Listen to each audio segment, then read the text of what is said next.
मां महामाया माई की, मां महामाया माई की, हमर बहिनी भाई दद्दा और जम्मू संगवारी मनला मोर जय जोहार। भाजपा ने जब मुझे प्रधानमंत्री पद का उम्मीदवार बनाया था, तब अंबिकापुर में ही आपने लाल किला बनाया था।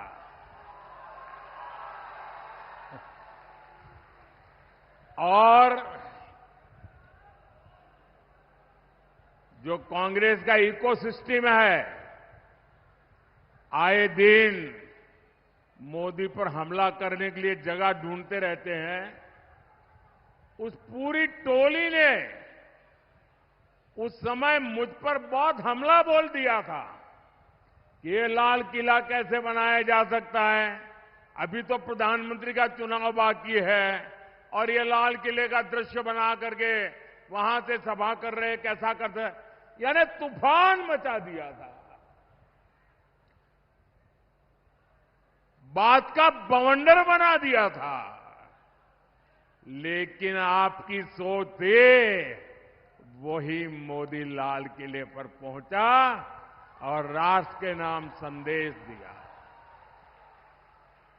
और आज अंबिकापुर ये क्षेत्र फिर वही आशीर्वाद दे रहा है। फिर एक बार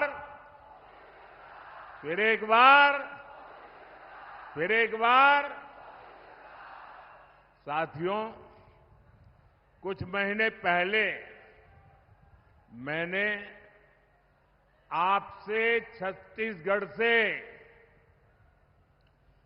कांग्रेस का भ्रष्टाचारी पंजा हटाने के लिए आशीर्वाद मांगा था। आपने मेरी बात का मान रखा और इस भ्रष्टाचारी पंजे को साफ कर दिया। और आज देखिए, आप सबके आशीर्वाद से सरगुजा की संतान, आदिवासी समाज की संतान आज छत्तीसगढ़ का मुख्यमंत्री के रूप में छत्तीसगढ़ के सपनों को साकार कर रहा है।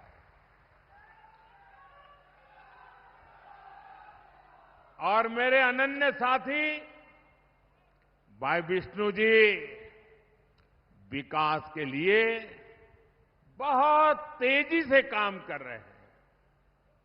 आप देखिए, अभी कोई ज्यादा समय नहीं हुआ है, बहुत कम समय हुआ है, लेकिन इन्होंने इतने कम समय में रॉकेट की गति से सरकार चलाई है। धान किसानों को दी गारंटी, पूरी कर दी। अब तेंदुपत्ता संग्राहकों को भी ज्यादा पैसा मिल रहा है। तेंदुपत्ता खरीद भी तेजी से हो रही है। यहां की माताओं बहनों को महतारी वंदन योजना से भी लाभ हुआ है। छत्तीसगढ़ में जिस तरह कांग्रेस के घोटालेबाजों पर एक्शन हो रहा है, ये पूरा देश देख रहा है।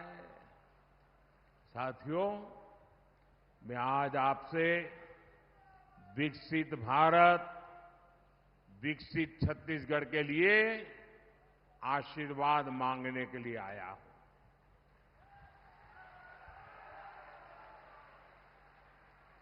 जब मैं विकसित भारत कहता हूं तो कांग्रेस वालों का और दुनिया में बैठी कुछ ताकतों का माथा गर्म हो जाता है। अगर भारत शक्तिशाली हो गया तो कुछ ताकतों का खेल ही बिगड़ जाएगा। आज अगर भारत आत्मनिर्भर बन गया तो कुछ ताकतों की दुकान बंद हो जाएगी। इसलिए वो भारत में कांग्रेस और इंडी गठबंधन की कमजोर सरकार चाहते हैं। ऐसी कांग्रेस सरकार जो आपस में लड़ती रहे, जो घोटाले करती रहे। साथियों, कांग्रेस का इतिहास सत्ता के लालच में देश को तबाह करने का रहा है। देश में आतंकवाद फैला, किसके कारण फैला? किसके कारण फैला? किसके कारण फैला? किसके कारण फैला? देश में नक्सलवाद बढ़ा, किसके कारण बढ़ा? किसके कारण बढ़ा? साथियों, कांग्रेस का कुशासन और लापरवाही यही कारण है कि देश बर्बाद होता गया। आज भाजपा सरकार आतंकवाद और नक्सलवाद के विरुद्ध कड़ी कार्रवाई कर रही है। लेकिन कांग्रेस क्या कर रही है? कांग्रेस हिंसा फैलाने वालों का समर्थन कर रही है। इतना ही नहीं, जो लोग निर्दोषों को मारते हैं, लोगों का जीना हराम कर देते हैं, पुलिस पे हमला करते हैं, सुरक्षा बलों पर हमला करते हैं, अगर वो मारे जाएं तो एक कांग्रेस वाले उनको शहीद कहते हैं। जब आप ऐसे लोगों को शहीद कहते हो ना, तो इस देश के शहीदों का, वीरों का अपमान करते हो। इसी कांग्रेस की सबसे बड़ी नेता आतंकवादियों के मारे जाने पर आंसू बहाती है। ऐसी ही करतूतों के कारण कांग्रेस देश का भरोसा खो चुकी है।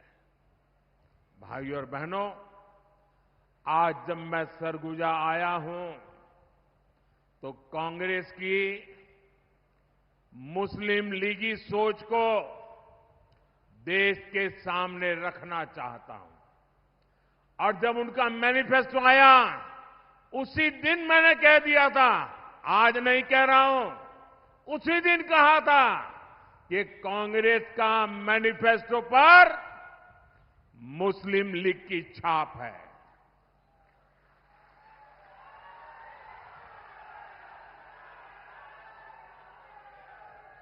साथियों, जब संविधान बन रहा था, काफी चर्चा विचारणा के बाद देश के सभी बुद्धिमान लोगों के चिंतन मनन के बाद बाबा साहब आंबेडकर के नेतृत्व में ये तय किया गया था कि भारत में धर्म के आधार पर आरक्षण नहीं होगा। आरक्षण होगा तो मेरे दलित भाई बहनों के लिए होगा, मेरे आदिवासी भाई बहनों के लिए होगा, लेकिन धर्म के नाम पर आरक्षण नहीं होगा। लेकिन वोट बैंक की भूखी कांग्रेस ने कभी इन महापुरुषों की बातों की परवाह नहीं की, संविधान की पवित्रता की परवाह नहीं की, बाबा साहब आंबेडकर के शब्दों की परवाह नहीं की। कांग्रेस ने बरसों पहले आंध्र प्रदेश में धर्म के आधार पर आरक्षण देने का प्रयास किया था। फिर कांग्रेस ने इसको पूरे देश में लागू करने की योजना बनाई। इन लोगों ने धर्म के आधार पर 15% आरक्षण की बात कही और ये भी कहा कि एससी, एसटी, ओबीसी का जो कोटा है उसी में से कम करके, उसी में से चुरा करके ये धर्म के आधार पर कुछ लोगों को आरक्षण दिया जाए। 2009 के अपने घोषणा पत्र में कांग्रेस ने यही इरादा भी जताया। 2014 के कांग्रेस के घोषणा पत्र में भी इन्होंने साफ साफ कहा था कि वो इस मामले को कभी भी छोड़ेंगे नहीं। मतलब धर्म के आधार पर आरक्षण देंगे, अगर दलितों का, आदिवासियों का आरक्षण कट करना पड़े तो करेंगे। कई साल पहले कांग्रेस ने कर्नाटका में धर्म के आधार पर आरक्षण लागू भी कर दिया था। जब वहां बीजेपी सरकार आई तो हमने संविधान के विरुद्ध, बाबा साहब आंबेडकर की भावना के विरुद्ध कांग्रेस ने जो निर्णय किया था उसको उखाड़ करके फेंक दिया और दलितों को, आदिवासियों को, पिछड़ों को उनका अधिकार वापस दिया। लेकिन कर्नाटक की कांग्रेस सरकार, उसने और एक पाप किया। मुस्लिम समुदाय में जितनी भी जातियां हैं सबको उन्होंने ओबीसी कोटा में डाल दिया और ओबीसी बना दिया। यानी जो हमारे देश के ओबीसी समाज को लाभ मिलता था उसका बड़ा हिस्सा कट गया और वो भी वहां चला गया। यानी कांग्रेस ने सामाजिक न्याय का अपमान किया, सामाजिक न्याय की हत्या की। कांग्रेस ने भारत के सेक्युलरिज्म की हत्या की। कर्नाटका अपना यही मॉडल ये कांग्रेस पूरे देश में लागू करना चाहती है। कांग्रेस संविधान बदलकर एससी, एसटी, ओबीसी का हक अपने वोट बैंक को देना चाहती है। भाई और बहनों, ये सिर्फ आपके आरक्षण को ही लूटना नहीं चाहते, उनके तो और बहुत कारनामे हैं। और इसलिए मेरे आदिवासी भाई बहनों को कहना चाहता हूं, मेरे दलित भाई बहनों को कहना चाहता हूं, मैं ओबीसी के भाई बहनों को कहना चाहता हूं, ये कांग्रेस के इरादे नेक नहीं है, संविधान के अनुरूप नहीं है, सामाजिक न्याय के अनुरूप नहीं है, भारत की बिन सांप्रदायिकता के अनुरूप नहीं है। अगर आपके आरक्षण की कोई रक्षा कर सकता है तो सिर्फ और सिर्फ भारतीय जनता पार्टी कर सकती है। और इसलिए आप भारतीय जनता पार्टी को भारी समर्थन दीजिए ताकि कांग्रेस की एक न चले, किसी राज्य में भी वो कोई हरकत न कर सके, इतनी ताकत आप मुझे दीजिए ताकि मैं आपकी रक्षा कर सकूं। साथियों, कांग्रेस की नजर सिर्फ आपके आरक्षण पर ही ऐसा नहीं है। कांग्रेस की नजर आपकी कमाई पर, आपके मकान, दुकान, खेत, खलिहान पर भी है। कांग्रेस के शाहजादे का कहना है कि ये देश के हर घर, हर अलमारी, हर परिवार की संपत्ति का एक्सरे करेंगे। हमारी माताओं बहनों के पास जो थोड़ा बहुत स्त्री धन होता है, गहने जेवर होते हैं, कांग्रेस उनकी भी जांच कराएगी। यहां सरगुजा में तो हमारी आदिवासी बहनें चंदवा पहनती है, हंसूली पहनती है, हमारी बहनें मंगलसूत्र पहनती हैं। कांग्रेस ये सब आपसे छीनकर वो कहते हैं हम इक्वली डिस्ट्रीब्यूट कर देंगे। अब आपको मालूम है ना वो किसको देंगे? मालूम है ना किसको देंगे? आपसे लूट करके किसको देंगे मालूम है ना? मुझे कहने की जरूरत है क्या? क्या ये पाप करने देंगे क्या आप? और कहती है कांग्रेस सत्ता में आने के बाद ही वो एक के बाद ऐसे क्रांतिकारी कदम उठाएगी। अरे ये सपने मत देखो, देश की जनता आपको ऐसा मौका नहीं देगी। साथियों, कांग्रेस पार्टी के खतरनाक इरादे एक के बाद एक खुलकर सामने आ रहे हैं।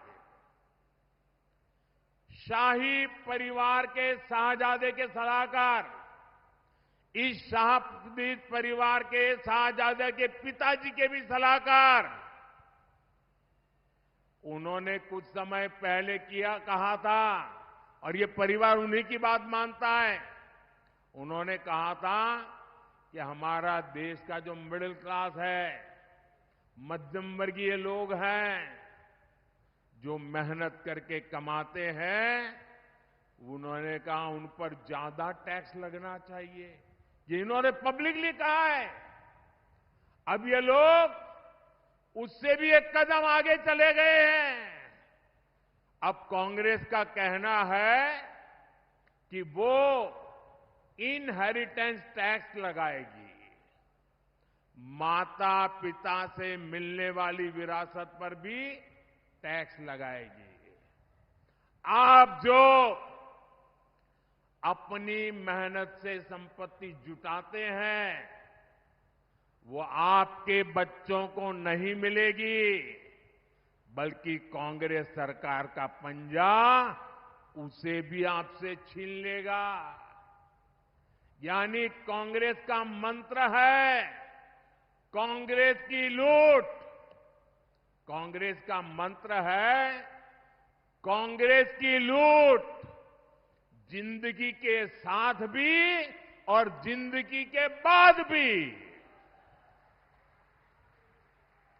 जब तक आप जीवित रहेंगे, कांग्रेस आपको ज्यादा टैक्स से मारेगी, और जब आप जीवित नहीं रहेंगे तो आप पर इनहेरिटेंस टैक्स का बोझ लाद देगी।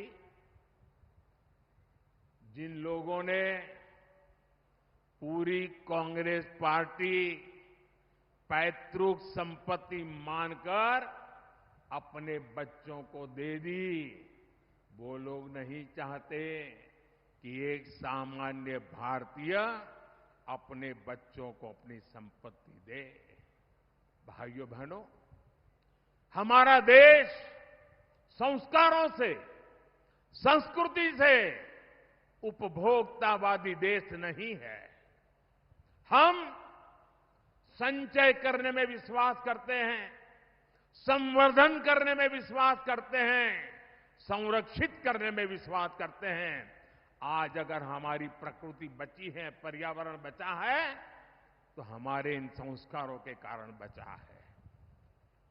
हमारे यहां घर में बूढ़े मां बाप होंगे, दादा दादी होंगे, उनके पास एक छोटा सा भी गहना होगा ना, अच्छी एक आध चीज होगी तो संभाल करके रखेगी, खुद भी पहनेगी नहीं। क्यों? वो सोचती है मेरी पोती की जब शादी होगी तो मैं उसको दूंगी, मेरी नाती की जब शादी होगी तो मैं इसको दूंगी। यानी तीन तीन पीढ़ी का सोच करके वो खुद अपना हक भी नहीं भोगती, वो बचा के रखती हैं ताकि अपने नाते नाती को भी दे सके। ये मेरे देश का स्वभाव है। मेरे देश के लोग कर्ज कर करके जिंदगी जीने के शौकीन लोग नहीं हैं। मेहनत करके जरूरत के हिसाब से खर्च करते हैं और बचाने के स्वभाव के हैं। ये भारत के मूलभूत चिंतन पर, भारत के मूलभूत संस्कार पर ये कांग्रेस पार्टी कड़ा प्रहार करने जा रही है। और उन्होंने कल ये बयान क्यों दिया है, इसका कारण है, एक तो ये सोच उनकी बहुत पुरानी है। आप पुरानी चीजें खोजोगे ना, और ये जो लोग फैक्ट चेक वाले जो है ना, मोदी की बाल की खाल उधेड़ने में लगे रहते हैं, जरा कांग्रेस की हर चीज देखिए, आपको हर चीज में ये बू आएगी। मोदी के बाल की खाल उधेड़ने में टाइम खराब मत करो।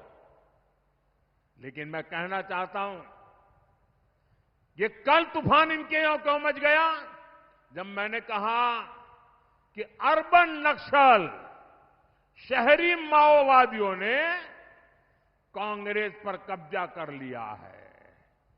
तो उनको लगा कि कुछ अमेरिका को खुश करने के लिए भी कहना चाहिए। ये मोदी ने इतना बड़ा आरोप लगाया तो बैलेंस करने के लिए वो उधर की तरफ मुड़ने का नाटक कर रहे हैं। लेकिन वो आपकी संपत्ति को लूटना चाहते हैं। आपके संतानों का हक आज ही लूट लेना चाहते हैं। क्या आपको ये मंजूर है? ये आपको मंजूर है? जरा पूरी ताकत से बताइए, उनके कान पे सुनाई दे। ये मंजूर है? देश से चलने देगा? आपको लूटने देगा? आपके बच्चों की संपत्ति लूटने देगा? साथियों, जितने साल देश में कांग्रेस की सरकार रही, आपका हक का पैसा लूटा जाता रहा। लेकिन भाजपा सरकार आने के बाद अब आपके हक का पैसा आप लोगों पर खर्च हो रहा है। इस पैसे से छत्तीसगढ़ के करीब 13 लाख परिवारों को पक्के घर मिले। इसी पैसे से यहां लाखों परिवारों को मुफ्त राशन मिल रहा है। इसी पैसे से 5 लाख रुपए तक का मुफ्त इलाज मिल रहा है। मोदी ने ये भी गारंटी दी है कि 4 जून के बाद छत्तीसगढ़ के हर परिवार में जो बुजुर्ग माता पिता है, जिनकी आयु 70 साल हो गई है, अब उनको मैं कहना चाहता हूं, आज अगर आप बीमार होते हैं तो आपके बेटे को खर्च करना पड़ता है, आपकी बेटी को खर्च करना पड़ता है। अगर 70 साल की उम्र हो गई है और आप बेटे पर बोझ नहीं बनना चाहते, तो ये मोदी आपका बेटा है। आपका इलाज मोदी करेगा, आपके इलाज का खर्च मोदी करेगा। सरगुजा के ही करीब 1 लाख किसानों के बैंक खाते में किसान निधि के 225 करोड़ रुपए जमा हो चुके हैं और ये आगे भी होते रहेंगे। साथियों, यहां सरगुजा में करीब 400 बसाहट ऐसी हैं जहां पहाड़ी कोरवा परिवार रहते हैं। पंडो, माझी, मझवार जैसी अनेक अति पिछड़ी जनजातियां यहां रहती है। छत्तीसगढ़ और दूसरे राज्यों में भी रहती है। हमने पहली बार ऐसी सभी जनजातियों के लिए 24,000 करोड़ रुपए की पीएम जनमन योजना भी बनाई है। इस योजना के तहत पक्के घर, बिजली, पानी, शिक्षा, स्वास्थ्य, कौशल विकास ऐसी सुविधाएं पिछड़ी जनजातियों के गांव तक पहुंचेगी। साथियों, 10 वर्षों में भांति भांति की चुनौतियों के बावजूद यहां रेल, सड़क, अस्पताल, मोबाइल टावर ऐसे अनेक काम हुए हैं।